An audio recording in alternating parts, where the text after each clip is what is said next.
नमस्कार। जैसा कि हम अभिषेक जी के साथ जुड़ चुके हैं, अभिषेक जी जो डीसीएस के पीजी कॉलेज में जिला स्तर के जो कॉम्पिटिटिव प्रतियोगिता हुआ उसमें इनका प्रथम स्थान रहा है भाषण प्रतियोगिता में।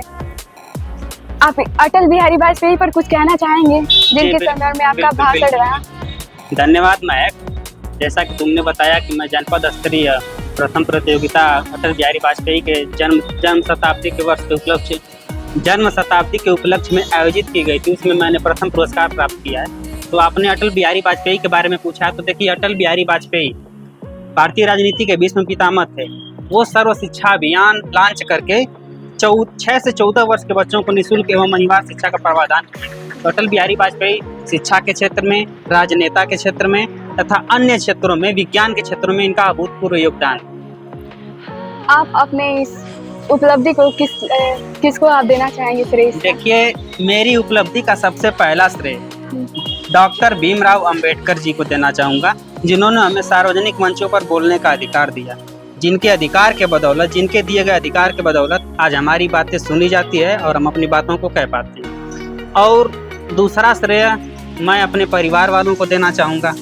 तीसरा श्रेय जो डीसीएस के पीजी कॉलेज में हमको मिला, तो सबसे बड़ा श्रेय डॉक्टर जियाउल्लाह सर को देना चाहूँगा, जो इतिहास विभाग के विभागाध्यक्ष हैं। उनकी शिक्षा पद्धति जो 2 वे कम्युनिकेशन के तहत वो हमें पढ़ाते हैं, पहले कोई टॉपिक को पढ़ा लेते हैं, फिर उस पर हमें हमारे विचार रखने का मौका देते हैं। तो उनके द्वारा दिए गए मौक़ों के कारण ही मैं सार्वजनिक मंचों पर बोलने का अभ्यासरत हो गया हूँ और सार्वजनिक मंचों पर बिना हिचक के अपनी बातों को रख पाता हूँ। तो तीसरा और सबसे बड़ा श्रेय मैं डॉक्टर जियाउल्लाह सर को देना चाहूँगा। जैसा कि वर्तमान समय में राजनीति की सियासत में हमारे महापुरुषों को घसीटा जा रहा है जी, उसमें BR अम्बेडकर जी भी इस समय बहुत चर्चा में चल रहे हैं। हाँ। इस पर आप क्या कहना चाहेंगे? देखिए, आधुनिक परिवेश में जो आपने सही कहा कि हमारे महापुरुषों को घसीटा जा रहा है राजनीति के क्षेत्र में, तो देखिए एक तरह से तो मैं इस बात को लेकर के आपको कहीं नहीं सुनने को मिला होगा, लेकिन मैं अमित शाह जी को धन्यवाद देता हूँ।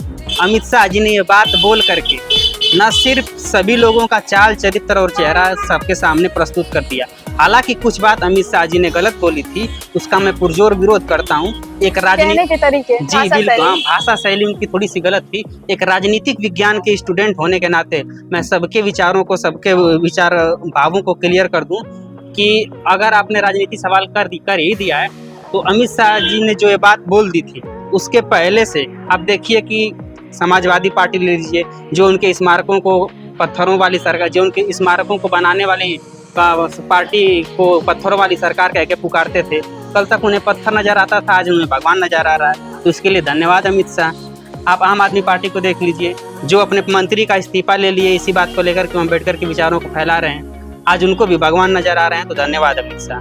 तो इन सभी लोगों को आज उनमें भगवान नजर आ रहे हैं, तो धन्यवाद अमित शाह। और एक बात फिर मैं कह दूं कि उन्होंने कहने के तरीके को गलत तरीके से जो भी कहा है उस पर उनको एक बार माफ़ी मांगनी चाहिए, क्योंकि मोटा भाई मोटी गलती कर दी है, ठीक ना? तो राजनीति महापुरुषों का नाम नहीं घसीटना चाहिए। नहीं, राजनीति में महापुरुषों का नाम लीजिए, लेकिन उनके विचारों को आप दरकिनार करके राजनीति में महापुरुषों का नाम घसीटेंगे अपने वोट बैंक के लिए, तो महापुरुषों के लिए भी अपमान है और आपकी राजनीति के लिए भी अपमान है। क्योंकि डॉक्टर अम्बेडकर भी कहा करते थे कि जो व्यक्ति पूजा है ये राजनीति के लिए, राजनीति के पतन का कारण बनेगी और तानाशाही को उजागर करेगी। आपने अपना विचार हमारे सामने रखे, इसके लिए बहुत बहुत आभार। बहुत बहुत धन्यवाद महक जी।